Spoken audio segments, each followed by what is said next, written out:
CAA Football 12 teams in 12 days presented by Geico rolls on today. I'm Bobby Broyles with Tim McDonald as we take a look at the William & Mary Tribe, a 7-5 record for the Tribe for the second straight year last fall. This season they'll look to get over the hump and back into the postseason for the first time since 2010. The talent, as it has been in the past, Tim, is there, and it looks like it will be there once again this season. It is. There's never a question of the talent pool at William & Mary. There's never a question of do they have the athletes to get it done in CAA football. It's just been a question of finishing. You look at this team in the past 2 years, 7-5 record, this same exact record, but you also look at the conference record, it's the same, 4-4. And when you sit and look at their schedule and say, should they have won this game, should they have won that game, I think it's a little bit more simple than that. It's just last 2 years down the stretch, they've gone 3-3. Mm-hmm. And going 3-3 down the stretch is okay in the early part of the season. It's not okay in the late part of the season. Yep. I think we've clearly seen that William & Mary is a playoff caliber team. Mm-hmm. We've clearly seen that they can make that step, but when you lose games at the end of the season, especially losing to your rival, which has been extremely tough for William & Mary. I know a lot of those players don't want that to happen. Mm-hmm. When you lose to Richmond back-to-back years, that essentially, the winner of that game goes to the playoffs, the loser goes home, and unfortunately for William & Mary, it's been William & Mary. This is a big year. Picked fourth in the preseason, which surprised me a little bit. I think there's a lot of upside. Mm-hmm. You look at the offensive line for William & Mary, pretty much everyone is back who started at least a couple of games last year. They bring back the leading rusher in CAA football. So if you say to yourself, we're bringing back the leading rusher and we bring back our entire offensive line, then things should work. Also, Bob, something that we haven't talked about in a really long time is Steve Kluwe. Yeah. He's a quarterback the first quarterback at William & Mary since 2009 to play in every single game for the team. He stayed healthy. Didn't really have to take over games last year. Got it done. But again, you look at Abdul Sabor, that's where it's going to start. 1,200 yards rushing, 12 touchdowns. Led the CAA last year. Led the conference with 115.1 yards per game. Everything's going to start with him. Mm-hmm. You have to start offensively with him.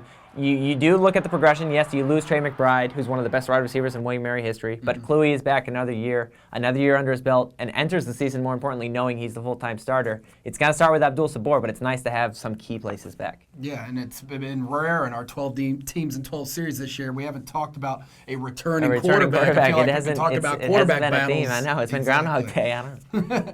Well, we caught up with Coach Jimmy Laycock, who enters his 36th season at the helm. We caught up with him at Media Day, and this is what he had to say about Michael Abdul Sabor. Well, it's kind of, you got to do what you have to do. I mean, last year we had to run him, and we ran him. And I think it's incredible for him to put up the stats that he had behind a makeshift offensive line that we had. But Mikel's a great player, great attitude. He'll do whatever it takes. But yes, I would like to see us balance that a little bit, improve some things in the passing game, and get a little bit more diversified where we don't have to count on him for 30, 35 carries a game. On the other side of the ball, Tim, this Tribe defense has been dynamic the past few seasons with a ton of playmakers. The unit will be led this year by a two-time captain and linebacker Luke Rhodes. Yes, Luke Rhodes. What else can you say about a guy who has experience at the linebacker position? He's the leading tackler. He's returning for his senior season.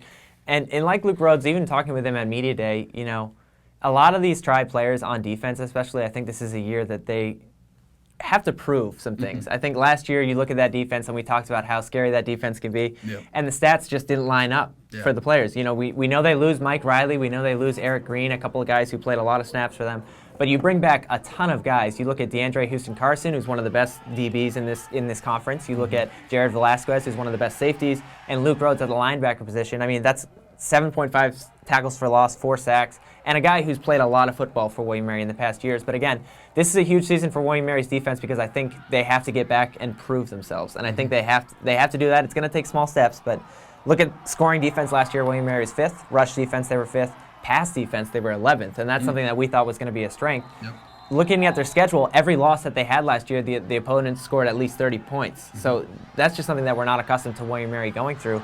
Look at some guys this year. I also expect Tyler Clater, a guy on the defensive line. He should step up. He's a senior. Ian Haslip, he's a guy who should step up as well. But again, Jimmy Laycock is a guy who's a defensive-minded coach, and he's a guy who's a tough guy. And when you look at the William & Mary defense, this is a huge year for them to go out and not just say we have a good defense and we have the athletes, but prove it and show us what you can do. Yep, and a lot of preseason accolades right now happening for Luke Rhodes as well. Of course, the only FCS player to be nominated, I believe it's for the Butkus Award, which is also including FBS players as well.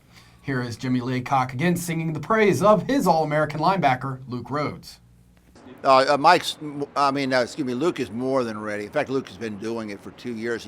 For 2 years he's been selected team captain. We don't have that very often, and he's the player that the players on defense really look to for leadership, and they trust in him. They have a lot of confidence in him, and he does not only as a player but as a leader. And I'm looking for a great year for Luke. A lot of optimism in Williamsburg this year for sure. Let's take a look at William & Mary's 2015 schedule. And Tim, the month of October will be a gauntlet. The Tribe open and close the month with a pair of nationally televised games on the NBC Sports Network, beginning at Delaware and at home against JMU. And then sandwiched between those games are matchups at Villanova and home dates with New Hampshire and Hampton. What a stretch for the Tribe. Yeah, I don't really know where you get to take a breath if you're William & Mary with this schedule. I mean, just opening out of the gates, 4 of their first 5 games are on the road. Open the season at Lafayette. That's certainly a manageable game, certainly a manageable opponent. You look at their other non-conference games, Hampton, like you mentioned, at home. But of course, one of the most intriguing games versus FBS foes, I think, this season, they play at Virginia. Now, like I said, they open up at Lafayette, then William & Mary has a bye week and gets time to prepare for Virginia. It's about an hour drive, would you say? Yeah, hour and a half drive. Yeah. Not a tough travel at all. You look at Virginia's first 2 opponents at UCLA, then home versus Notre Dame, so you would think that they're going to come home and think, oh, William & Mary, just another. Remember the last a couple while back, B.W. Webb, had that interception in 2009. William & Mary has played with UVA before. I'm not saying it's going to happen, but I do like the way that schedule sets up for them. Look at the rest of that schedule early on, versus Stony Brook at home. Okay, that's going to help. But again, at Delaware and at Nova, you get New Hampshire at home. You just keep on going down the list. Let's remember, Albany, they don't play Albany, they don't play Rhode Island. This William & Mary team, we've seen how tough schedules have got caught up with this team later in the season. I think it's going to change this year. I don't know. It's just intuition. Something's telling me that William & Mary has realized you can't complain about a tough schedule. And I think when you look at this schedule up and down the board, yes, it's tough, it's difficult, but William & Mary's been through this before, and they've seen how it's ended in past years, and I think they're ready to turn the table. Of course, ending with Richmond, that will be definitely circled Once on the again, calendar. they've lost that matchup 3 straight years. Exactly. The Tribe opened their season on the road at Lafayette on Saturday, September the 5th, with kickoff set for 6 p.m. Head on over and watch the CAA Football Game Day features right now. Seriously, do it. Luke Rhodes and Mikel Abdul-Sabor, you can watch them now when we caught up with them at Media Day at caafootball.wordpress.com. 3 teams remain in our 12 teams and 12-day series presented by Geico. Tim and I return Friday to wrap up the week with the defending CAA Football champions, New Hampshire Wildcats. We'll see you right here tomorrow at 11 a.m.